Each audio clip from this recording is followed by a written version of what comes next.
السلام علیکم ورحمۃ اللہ وبرکاتہ۔ بھائی اور بہنوں، آپ کا استقبال ہے ہمارے پروگرام 5 منٹ کے مدرسے میں۔ ہمارا آج کا پہلا موضوع ہے قرآن۔ اللہ تعالیٰ نے فرمایا وَلَا يَحْسَبَنَّ الَّذِينَ كَفَرُوا أَنَّمَا نُمْلِي لَهُمْ خَيْرٌ لِأَنفُسِهِمْ إِنَّمَا نُمْلِي لَهُمْ لِيَزْدَادُوا إِثْمًا وَلَهُمْ عَذَابٌ مُهِينٌ۔ کافر لوگ ہماری دی ہوئی مہلت کو اپنے حق میں بہتر نہ سمجھیں۔ یہ مہلت تو اس لیے ہے کہ وہ گناہوں میں اور بڑھ جائیں، ان کے لیے ذلیل کرنے والا عذاب ہے۔ اس میں اللہ کے قانون امہال یعنی مہلت دینے کے بارے میں بیان کیا گیا ہے۔ اللہ تعالیٰ اپنی حکمت اور مشیت کے مطابق کافروں کو مہلت عطا فرماتا ہے، وقتی طور پر انہیں دنیا کی فراغت و خوشحالی سے، فتوحات سے، مال و اولاد سے نوازتا ہے۔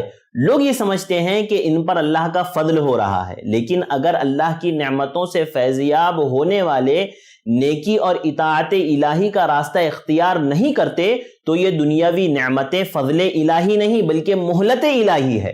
ہمارے یہاں بھی ہوتا ہے نا، عام طور پر لوگ ایسا سمجھتے ہیں کہ بھئی جس کو اللہ تعالیٰ نے مال دیا ہے، دولت دی ہے، گھر دیا ہے، گاڑی دی ہے، اللہ تعالیٰ اس سے خوش ہے، ہاں، اور جو غریب ہے، جس کو اللہ تعالیٰ نے غریب رکھا ہے، جس کو مال و دولت سے نہیں نوازا ہے، اللہ تعالیٰ اس سے ناراض ہے۔ یہ بالکل غلط پیمانہ ہے۔ ہاں، اللہ تعالیٰ ایسے لوگوں کو جو کفر و معصیت کا ارتکاب کرتے ہیں، اللہ تعالیٰ ایسے لوگوں کو مہلت دیتا ہے، ہاں، جس سے ان کے کفر اور فسق میں اضافہ ہی ہوتا ہے۔ بالآخر وہ جہنم میں رہیں گے، جو رسوا کن عذاب ہے، جو ان کے لیے جو ذلت والا عذاب ہے، ایسے عذاب کے وہ مستحق قرار پائیں گے۔ لہذا یہ سمجھنا چاہیے کہ اللہ تعالیٰ نے اگر کسی کو دیا ہے تو کیا وہ اللہ تعالیٰ کی رحمت ہے یا اس کے لیے جو ہے مہلت ہے۔ اگر مہلت ہے تو وہ اپنے اعمال کی اصلاح کریں۔ ناظرین، چلتے ہیں ہمارے آج کے دوسرے موضوع کی طرف۔ ہمارا آج کا دوسرا موضوع ہے سنت۔ سنت میں آج ہم بات کریں گے اللہ کے نبی صلی اللہ علیہ وسلم کی کہ آپ کا خطبہ، جمعہ کا خطبہ اور نماز مختصر ہوتی تھی۔ حدیث دیکھیں، حضرت جابر بن سمرہ کہتے ہیں كنت اصلي مع النبي صلی اللہ علیہ وسلم فكانت صلاته قصدا وخطبته قصدا، کہ اللہ کے نبی صلی اللہ علیہ وسلم کے ساتھ میں نے نماز جمعہ ادا کی۔ اللہ کے نبی کا خطبہ بھی مختصر ہوتا تھا اور نماز بھی۔ لہذا ہمارے یہاں عام طور سے جمعہ میں خطبے لمبے رکھے جاتے ہیں اور جو ہے نمازیں بالکل مختصر پڑھائی جاتی ہیں، جبکہ ایسا نہیں ہونا چاہیے۔ سنت پر عمل کرتے ہوئے ہمیں خطبہ مختصر اور نماز لمبی کرنی چاہیے، یا کم سے کم دونوں برابر ہوں، خطبہ اور نماز۔ اصل میں وقت کا تقاضا بھی ہے کہ خطبہ تھوڑا لمبا اس لیے ہوتا ہے کہ ہمارے یہاں لوگ عربی نہیں سمجھتے۔ وہ زمانے میں لوگ عربی سمجھتے، اللہ کے نبی صلی اللہ علیہ وسلم عربی خطبہ پڑھ لیتے تھے اور جو ہے وہ فارغ ہو جاتے تھے، اس کے بعد نماز ہو جاتی تھی۔ لیکن ہمارے یہاں لوگ اردو زبان، اپنے اپنے علاقے کے حساب سے زبان سمجھنے والے لوگ ہیں، لہذا اس زبان میں خطبہ دیا جاتا ہے جس کی وجہ سے وہ لمبا ہو جاتا ہے۔ اس میں بھی کوشش یہ کرنی چاہیے کہ وہ مختصر ہو، اتنا نہ ہو کہ لوگ بیزار ہو جائیں، بلکہ مختصر ہو اور امام اور جو خطیب ہے وہ وقت پر اپنا خطبہ ختم کرے، یہ بہت زیادہ ضروری ہے۔ ناظرین، چلتے ہیں ہمارے آج کے تیسرے اور آخری موضوع کی طرف۔ ہمارا آج کا تیسرا موضوع ہے عمل کی فضیلت۔ عمل کی فضیلت میں ہم ان 7 لوگوں کا ذکر دیکھ رہے ہیں جس کو اللہ تعالیٰ عرش کے سائے میں جگہ دے گا۔ کون سے عمل کی بنیاد پر عرش کے سائے میں جگہ ملے گی؟ اللہ کے نبی صلی اللہ علیہ وسلم نے فرمایا عادل بادشاہ کو، دوسرا وشاب نشأ فی عبادتی ربی، کہ ایسا نوجوان جس نے اپنی جوانی اللہ کی عبادت میں گزاری ہو، اپنی جوانی کو اللہ کی عبادت میں صرف کیا ہو۔ تیسرا وہ شخص رجل قلبہ معلق فی المساجد، آپ صلی اللہ علیہ وسلم نے فرمایا کہ ایسا شخص جس کا دل مسجدوں سے لٹکا ہو، مسجدوں سے لگا ہوا ہو، وہ ایک نماز پڑھ کے آتا ہے تو دوسری نماز کا انتظار کرتا ہے، کہ فجر پڑھ کے آیا تو وہ یہ انتظار میں ہوتا ہے کہ کب ظہر کی اذان ہو اور پھر میں مسجد جاؤں۔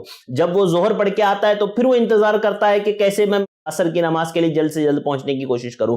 عصر پڑھ کے آتا ہے تو مغرب کی فکر کرتا ہے، مغرب پڑھ کے آتا ہے تو عشاء کی فکر کرتا ہے۔ لہذا ایسا شخص جس کا دل مسجد سے لگا ہو، وہ چاہتا ہے کہ میں بار بار مسجد جاؤں، مسجد میں بیٹھوں، اللہ کا ذکر کروں، قرآن کی تلاوت کروں۔ اگر ایسا شخص ہے تو ایسے شخص کو بھی اللہ تعالیٰ اپنے عرش کے سائے میں جگہ دے گا۔ اور ایک جس کے بارے میں اللہ کے نبی صلی اللہ علیہ وسلم نے بتایا وہ یہ وَرَجُلَانِ تَحَابَّا فِي اللَّهِ اجْتَمَعَ عَلَيْهِ وَتَفَرَّقَ عَلَيْهِ، کہ ایسے دو شخص جو اللہ کے لیے باہم محبت رکھتے ہیں اور ان کے ملنے اور جدا ہونے کی بنیاد بھی اللہ ہی کی محبت ہوتی ہے. یعنی اگر وہ کسی سے ملتے ہیں تو اللہ کو راضی کرنے کے لیے, اگر وہ کسی سے دور ہوتے ہیں تو اللہ کو راضی کرنے کے لیے. یعنی ان کا اپنا ذاتی مفاد اس میں نہیں ہوتا ہے. دیکھیے ایک چیز اس میں غور کیجئے, ہمارے عام طور پر یہ ہوتا ہے کہ آپ کسی پر احسان کر رہے ہیں, کسی کو زکوٰۃ کی رقم آپ دے رہے ہیں, صدقہ و خیرات اس کے ساتھ کر رہے ہیں, آپ کے آس پڑوس میں رہتا ہے, آپ کو پتا ہے غریب ہے, لیکن آپ اس کو کنٹینیوسلی دے رہے ہیں. لیکن ایک دن ایسا آتا ہے کہ وہ کسی معاملے میں آپ کی مخالفت کر بیٹھتا ہے, وہ آپ کی مخالفت کر بیٹھتا ہے. میں اور آپ یہ سوچتے ہیں کہ اب اس کے بعد اس کے ساتھ احسان نہیں کروں گا, اب اس کے بعد اس کے ساتھ احسان نہیں کروں گا. یاد رکھیے یہ سوچنا میرا اور آپ کا, یہ اللہ کے لیے دینا نہیں ہوا.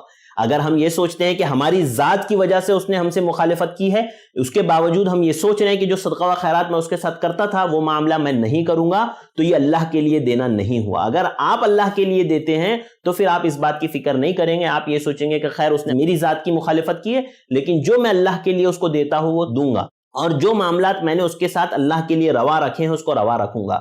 تو ناظرین میری آپ سے یہ گزارش ہے کہ میں اور آپ یہ کوشش کریں کہ ہمارے سارے معاملات اللہ کے لیے ہوں. سارے معاملات, کسی بھی بھائی کے ساتھ یا کسی بھی بہن کے ساتھ جو بھی معاملہ ہم کریں صرف اور صرف اللہ کے لیے کریں.